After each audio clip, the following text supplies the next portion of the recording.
Hello everyone, I'm Trevor Idle. Here's a new episode of Wicked Tales. This is a strange one. Evil experiments by the CIA. Yes, it happens, and it's probably still happening.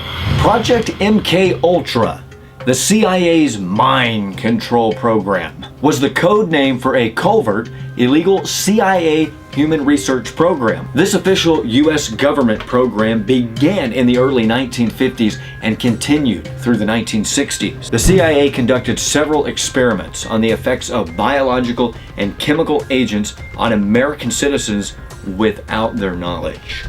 These tests included subjecting the unwitting subjects to hallucinogenic drugs, other chemicals, and among other things. In 1976 and in 1977, the U.S. Senate conducted investigations and even held a joint committee hearing on Project MK Ultra. They later published everything they discovered, and you won't believe what they found out. Experiments included administering LSD and other drugs to mental patients, prisoners, drug addicts, and yes, even people like us, the general public, to study their reactions. So who was partially responsible for these tests? This man right here, Donald Cameron. He was a psychiatrist who was hired by the CIA to administrate these tests on these individuals. His experiments consisted of putting the subject in a drug-induced coma for several weeks at a time while playing loops of noises. These experiments were typically carried out on patients who entered these institutions from suffering from stuff like anxiety, depression, among other things.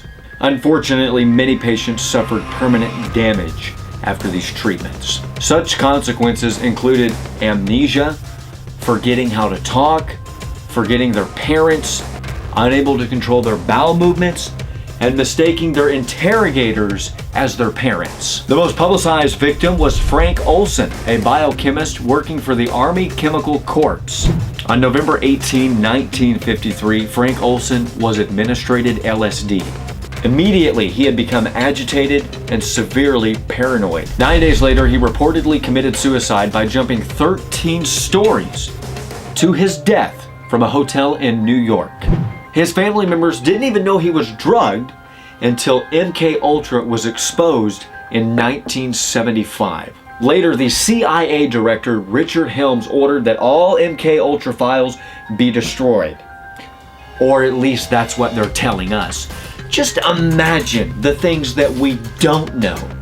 What other horrible things was our government doing to these innocent people? Were they cutting them open, taking stuff out of their body like we've heard from those mental hospitals back in the day? So here's today's question, and we want you to fill the comment section up with your answer. Do you think that these practices and these experiments still exist today? Do you think that? Let us know below. Let me tell you what I think. I think hell yes, they still exist. Thank you for watching this episode of Wicked Tales. Please go follow us on Facebook, Twitter, and Instagram. And before you do that, hit the subscribe button. Please subscribe to our channel today. We'll see you next time.